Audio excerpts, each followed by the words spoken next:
EH Bildu bozkatuko dut, demokratarik gabeko herri bat nahi dudalako, bertan erabakiak hartzeko herri bat nahi dudalako, eta alternatiba hobena EH Bildu dudalako.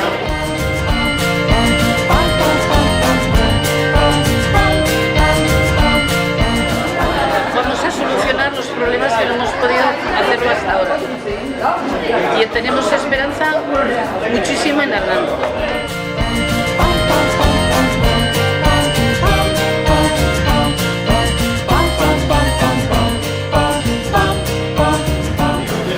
Zalantzarik gabe aukerarik onena delako, ez aukera onena bakarrik, eskurruke aukera on bakarra. Zeren besteak erakutsi digute urteetan da urteetan Gasteizko legebiltzarrak ez duela ezer askotarako balio izan du, eta aldiz, orain da garaia benetan martxan jartzeko eta herri hau subirautzaren bidean benetan aurrera pausoak emateko. Horretarako, EH Bildu da aukera on bakarra.